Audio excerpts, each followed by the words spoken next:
सभी को हमारा आर्य प्रणाम, नमस्ते। आइए आज अपने ही YouTube चैनल वेदरश्री नॉलेज सेंटर में आज हम सभी सीखेंगे टेंस के अगले भाग को। टेंस में सबसे पहले हम लोगों ने जाना था व्हाट इज टेंस और काइंड्स ऑफ टेंस। आज हम सभी सीखेंगे what is the use of simple present tense. Okay, let's start. Simple present tense indicates an action. Simple present tense indicates an action which happens in the present, but it is not necessary for action to happen right now.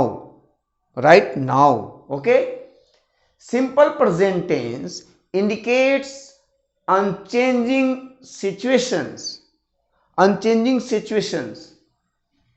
general truths, scientific facts, habits, fixed arrangement and frequently occurring events।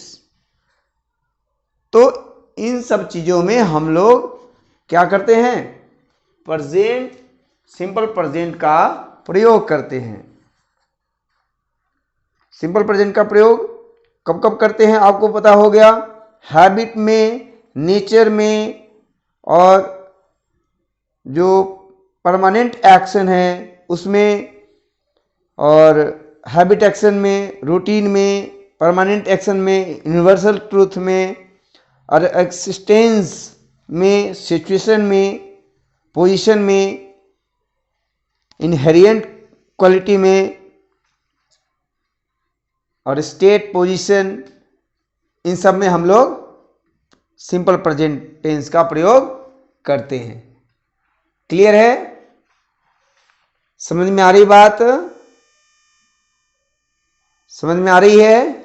चलिए इसको ध्यानपूर्वक देखिए और समझने का प्रयास कीजिएगा। Okay, simple present tense indicates an action which happens in the present, but it is not necessary for action to happen right now.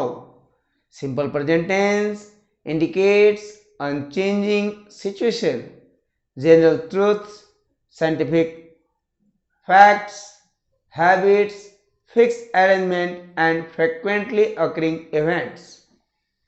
Clear है? अब हम लोग देखेंगे हिंदी में। अब सिंपल है, इसको समझने का प्रयास करेंगे। जिस हिंदी क्रिया के अंत में ता है, ती है, ते हैं, ता हूं लगे हों उसे प्रेजेंट इंडेफिनिट टेंस जानेंगे। प्रेजेंट इंडेफिनिट, जैसा कि नाम से यह स्पष्ट है, इंडेफिनिट, कोई भी कार्य डिफिनिट नहीं है। राम पढ़ता है, कब तक पढ़ता है, कब से पढ़ता है, यह सब कुछ डिफिनिट नहीं है। अतः हम कह सकते हैं कि सिंपल प्रेजेंट में प्रेजेंट इंडेफिनिट वैसे टाइम्स को इंडिकेट करता है जो डिफिनिट नहीं है। ठीक है, आगे देखिए इसके बनावट, इसके स्ट्रक्चर को। जैसा कि हम लोगों ने पिछले क्लास में सीखा था, क्या सीखा था? Subject plus PV plus object. PV का मतलब हो गया प्रेजेंट प्रिंसिपल वर्ब, अर्थात मुख्य क्रिया। जैसे I ask a question, I ask a question, I do not ask a question. Do I ask a question, do I not ask a question, why do I ask a question, why do I not ask a question. तो इस तरह से जब हम sentence को देखा, तो sentence को सुना, तो सेंटेंस में क्या देखा आपने?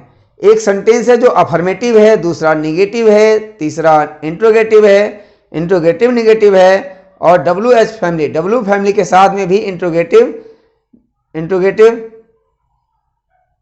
इंट्रोगेटिव हो गया, और उसके बाद WH फैमिली के साथ में ही इंट्रोगेटिव निगेटिव हो गया। ठीक है, WH plus interrogative interrogative, negative. तो इनके स्ट्रक्चर आपको लिख लेने हैं अपने कॉपी में और इनका अभ्यास करना है। कम से कम आप 10 सेंटेंस को जब आप बना लेंगे तो निस्संदेह आपको यह बिल्कुल समझ में आ जाएगा कि how can we use in sentence.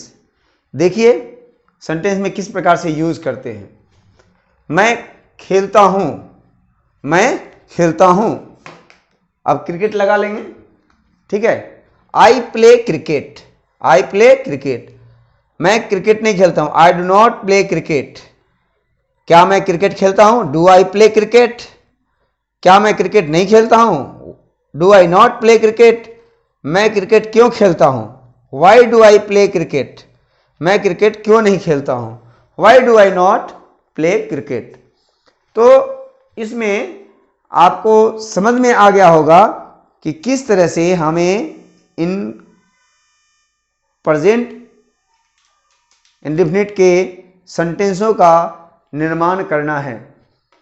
तो नेक्स्ट क्लास में हम लोग सीखेंगे प्रेजेंट कंटिन्यूअस, और प्रेजेंट कंटिन्यूअस का यूज हम लोग क्यों करते हैं, कब करते हैं, कैसे करते हैं, साथ ही साथ उनके सेंटेंस किस तरह से बनेंगे, उनके सेंटेंस फॉर्मिंग किस प्रकार के होंगे, वो जानने के लिए हमारे चैनल पे बने रहें। साथ ही साथ यदि आप हमारे चैनल पे नए हैं तो हमारे चैनल को लाइक करें, सब्सक्राइब करें और शेयर करना ना भूलें। इन्हीं कामनाओं के साथ मैं अपनी वाणी को विराम देता हूँ।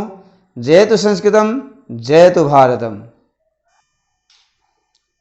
यह इंग्लिश का क्लास मैं आपको इसलिए बताना चाह रहा हूँ क्योंकि प्रायशः यह जो टेंस है, टेंस का जो कॉम्बिनेशन है, टेंस में जो ये वाक्य होते हैं इनको बच्चे नहीं जानते, जिस कारण वो बोल नहीं पाते, साथ ही साथ वो अपने आप को एक्सप्रेस नहीं कर पाते।